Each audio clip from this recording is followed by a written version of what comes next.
Travel Leadership Circle, a podcast series where we talk to the industry leaders about the latest and greatest travel trends. I'm Hermione Joye, Sector Lead for Travel, Google Asia Pacific. During the pandemic, many of us had to seek out new escapes close to home as we weren't able to travel.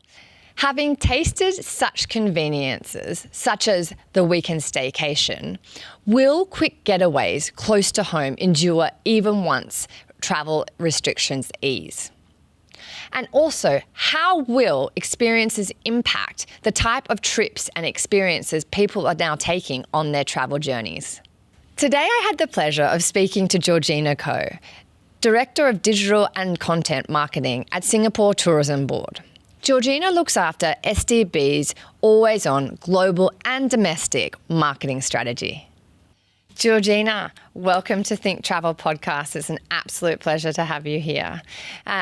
You work for Singapore Tourism Board. Would you mind sharing with our audience a little bit more about what you and Singapore Tourism Board do? Sure. Thanks so much for having me. It's lovely being here in your studio. It's lovely to have you in person. My name is Georgina. I work for the Singapore Tourism Board in the marketing group. The Singapore Tourism Board's really our goal is to create a destination that is inspiring, that is vibrant, and we do so in close partnership with our industry and the community. Our job in the marketing group is to communicate that. How do we tell the destination story well, such that it is an inspiring place for travelers to want to visit? How do we talk about our products and experiences here that we can offer to our international visitors, as well as in the last couple of years, our local residents and what they could enjoy? And my work specifically in the tourism board, in the marketing activation division, is to then figure out what are the best ways in which we could tell the story, what channels would we use, how can we best find our audiences, and we do this in close partnership with partners such as yourself. Thank you. It certainly sounds like a complex and big role.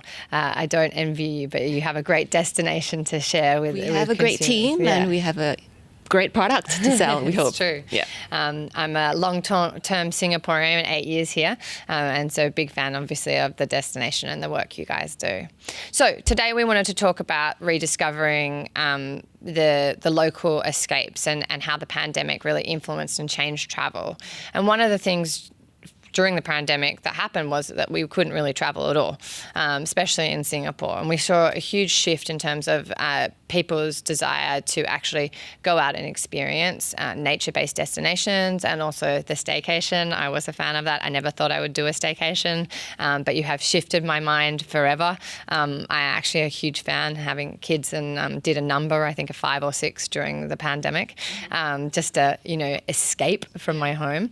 But what were you surprised about in the pandemic, and what were the trends that you saw during the pandemic that popped up, and also what do you think is here to stay? Singaporeans and local residents, we love to travel, right? And we are very discerning international travelers ourselves.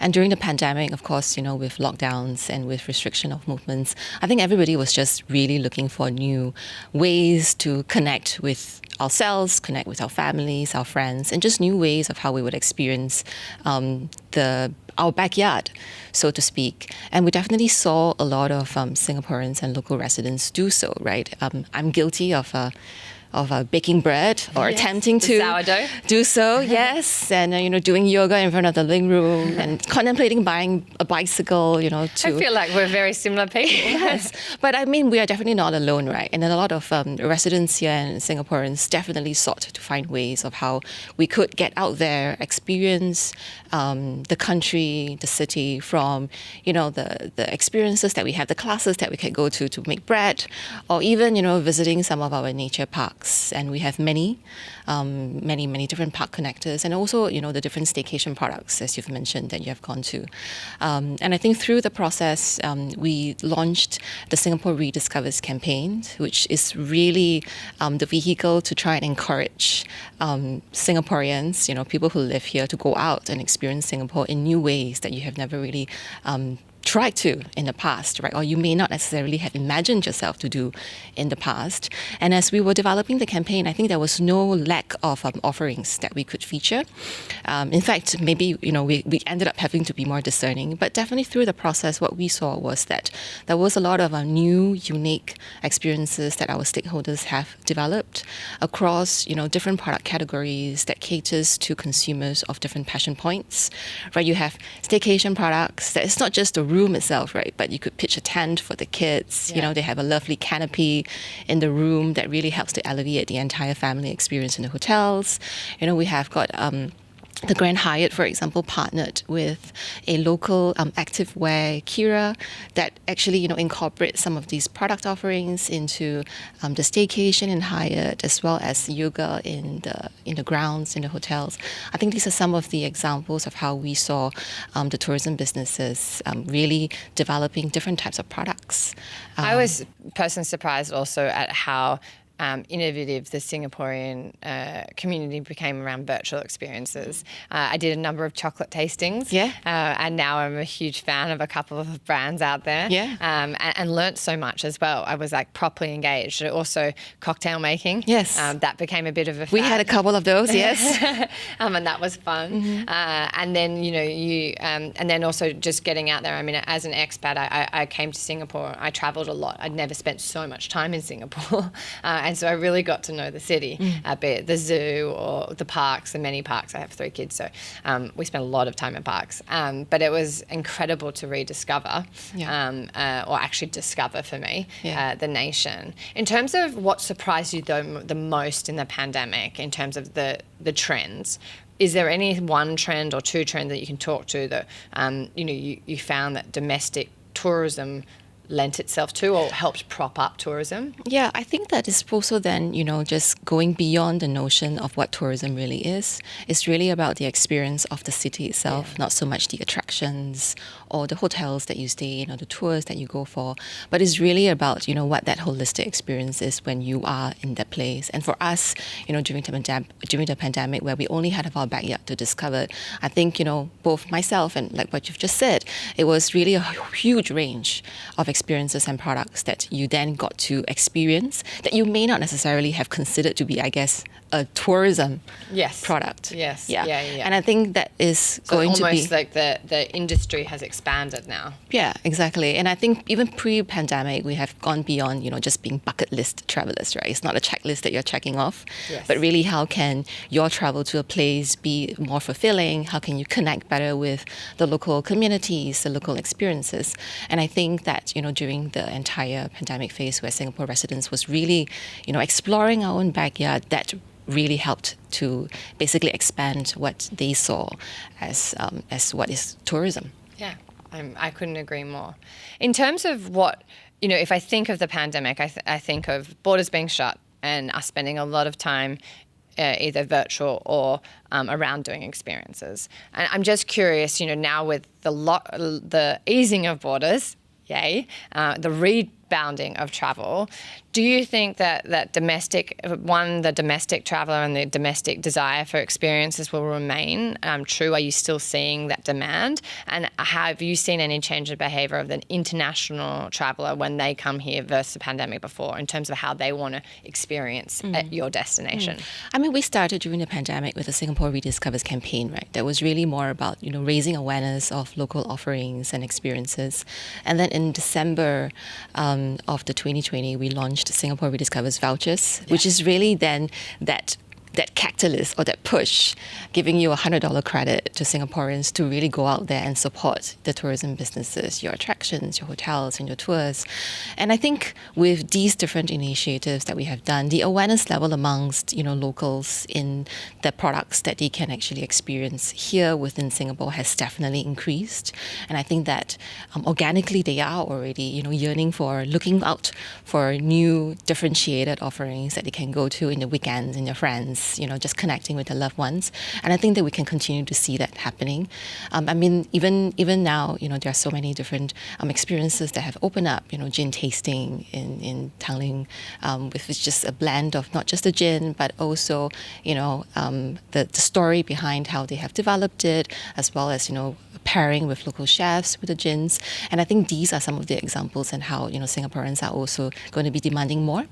Yeah, I think it's interesting you mention it. It's almost like the community needed to become more entrepreneurial, and travel has become a bit more entrepreneurial in terms of the way people think of that. And I personally was so excited about the ice cream museum. I booked 4 months in advance for my tickets when it opened, and I saw the pop-up. And I've been back many times still, and I don't know that I would have done that pre-pandemic. The new chocolatier that you have opening up in Dempsey, also very excited about that. And I think, I can say as one of your consumers, I think now that I actually watch out for what's new and what's coming and make more of an effort to go, because I realise how much there is out there. In terms of travellers coming in, are you seeing how they behave differently, or are they travelling like they used to? I don't think so. And I think that from what we have seen so far, I think that there is going to be a move towards a bit more intentional of how you make your travel decisions. And I think during the pandemic, people have also started to become more conscious about how they consume, right? Yes. And how they would go about living their lives, taking care of, mind, body, and soul in terms of their wellness, their personal well-being. And I think these are some of the new trends that will really also then get shifted to travel, right? They are going to be looking out for more ways in which of how they can be more intentional in making their travel decisions. We definitely see a rise in people traveling for wellness-related, however, experiences. And you are also going to be looking out for businesses whom you think are going to be true to how they, be responsible to the environment in the way that business practices is, and how, the design of their products would also be taking into consideration how they could continue to be sustainable. I hear you about wellness and sustainability, and we see that in our own insights and also how consumers are behaving and looking for things online. Now, I know this is front of mind post-pandemic, and I personally think it's incredibly important, not only wellness, because I think it was a real reflection for people on values during the panic, being locked up, and now people are much more considerate about the way they spend their time, and there's a big focus on mental health, but also sustainability in terms of the longevity of not only our industry but the world. Do you think this is a fad, or do you think this is actually here to stay? We think that it's probably going to be here to stay. And certainly in the efforts that we have seen so far, and the industry take-up of these efforts have also been super encouraging. We just launched our wellness festival back in July. Yeah, last month, right? Yeah, exactly, which was a 10-day festivals. And actually over the period of 10 days, I think there were over 200 different offerings around the island. And we have participation from over 80 businesses and different communities in Singapore. So there's actually already a very large pool of products and offerings around this space. And it's really now about, creating the awareness among the international visitors as well. That's what I was going to ask. Sorry to interrupt, but are you, in terms of who turned up for those events, was it the domestic traveller and the domestic tourism, or were you seeing that people were coming to Singapore for that, from international areas for that wellness moment? I think for the inaugural one, we were also quite cognizant that the majority of the visitors that we'll see will probably be from local consumers. Okay. But the objective of this is really, it being the inaugural, it was also then important for learning points that we could get, right, in terms of the product curation, in terms of what would stick for consumers. And we think that this is just one of the first steps that we would take to really be able to drive the awareness of our wellness offerings. Where we want to be able to land on and position ourselves in the next few years is to be an urban wellness haven, right? We're not going to be, I guess, your typical wellness destinations. That sounds fantastic. Yeah, but it's really going to be around how can your wellness offerings really be accessible to you when you're here in Singapore. And I think the proximity of these different offerings to you, whether or not you're here for leisure, whether or not you're here for business, is going to be there. And there's a wide variety of that. And the goal for us is to really be able to create the awareness for this. And earlier you discussed a little bit around how the pandemic broadened what travel industry means. Is there any data that you can share around what subsect of the travel industry benefited or grew from the pandemic, and if you think that's here to stay? And I think we saw a wide spectrum of the industry benefiting from the pandemic. And if I were to look at the numbers that we saw from Singapore Rediscovers vouchers, we saw that there was over $300 million worth of transactions that came out of that, from a mix of just the redemption of the vouchers itself, as well as upspend out of pocket when you are consuming the experiences. And we saw some of our local smaller merchants, like local tour providers, booked up in advance, actually. So we're quite confident and quite encouraged that actually it benefited a huge spectrum of the tourism players in terms of the different initiatives that we have. Okay. Well, that's great to hear. Now, look, we know it wasn't all rose-coloured glasses or roses and sunshine during the pandemic, and that many of our hospitality friends hurt.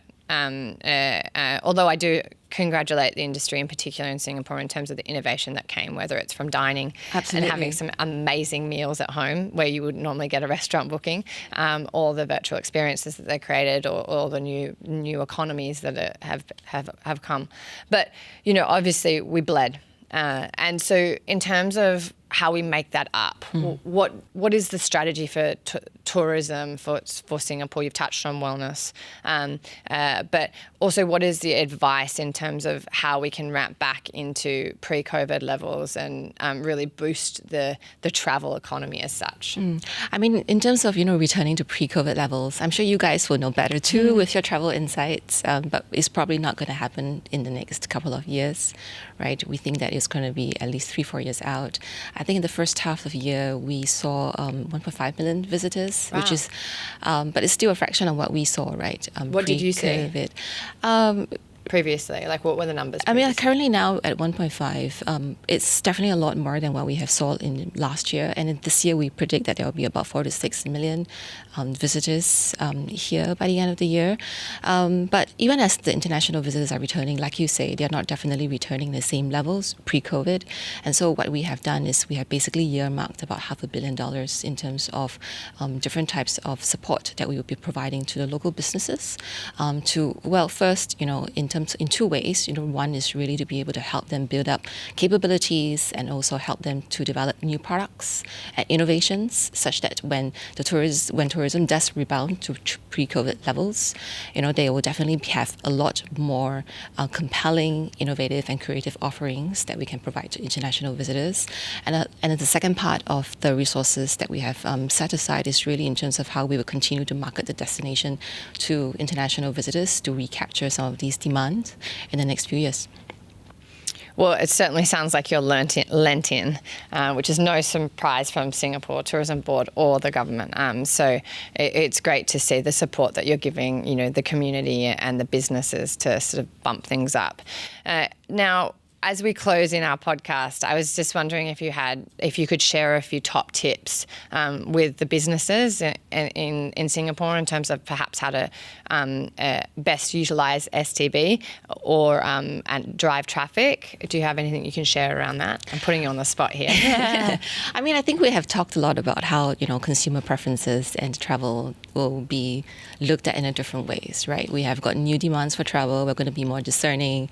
We're going to have heightened concerns of personal safety, of environmental cleanliness, and I think these are the different ways that tourism businesses really ought to bear in mind. The travelers tomorrow or today is no longer the same as what we were pre-COVID, and we are definitely on the lookout of differentiated offerings. And I think a core part of this, and where we hope that tourism businesses will continue to do, is to really then pay attention to what the visitors are looking for and the shifts in the visitors, really putting them in the center as they continue to innovate and develop new products.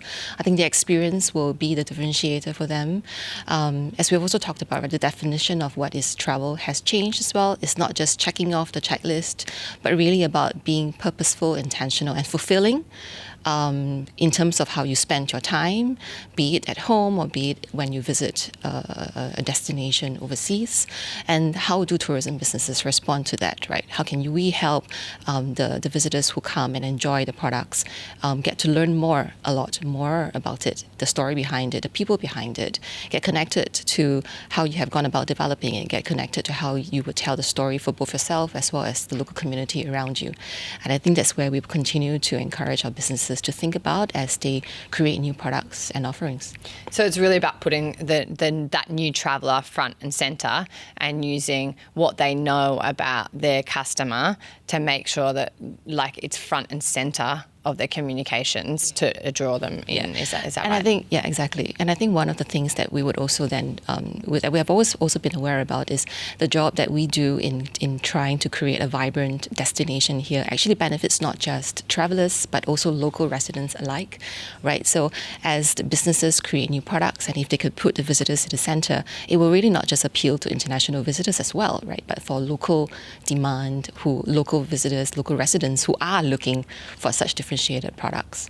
And you're probably a good person also, I mean, given your background and role, how best do they market themselves? Like, how do they find these travellers? Like, what would you recommend them, any few steps to sort of put them on the right path to find? I mean, once they've got them, yes, they've got the information, but how are they meant to go out? Like, any best practices? I think partners with different... Strong partnerships. Yeah, strong partnerships with different businesses, with your collaborators, of coming up with the experience. That's a compelling story to tell, and I think these are the stories that consumers are interested in, and obviously building your own channels to do so. I think perhaps one of the other opportunities to look at is for visitors, for customers who have experienced your products, how do you continue to re-engage them, right? The consumption of your products is no longer just limited to you being in the destination. I mean, during the pandemic, we also saw, different virtual offerings being offered as well. One example would be, for example, the animal buddy at the zoo. Right? Oh, yes. You could visit a zoo and you could also continue to be engaged with some of these animals that you saw online, even when you're back in your home country. So I think businesses could potentially think of different ways in which they could connect with the visitors beyond just experiencing here in the destination, but also after. I was very excited about the birth of the new panda. Yes. Yes, you can see I'm very lent into my activities. But yeah, I agree, and I do.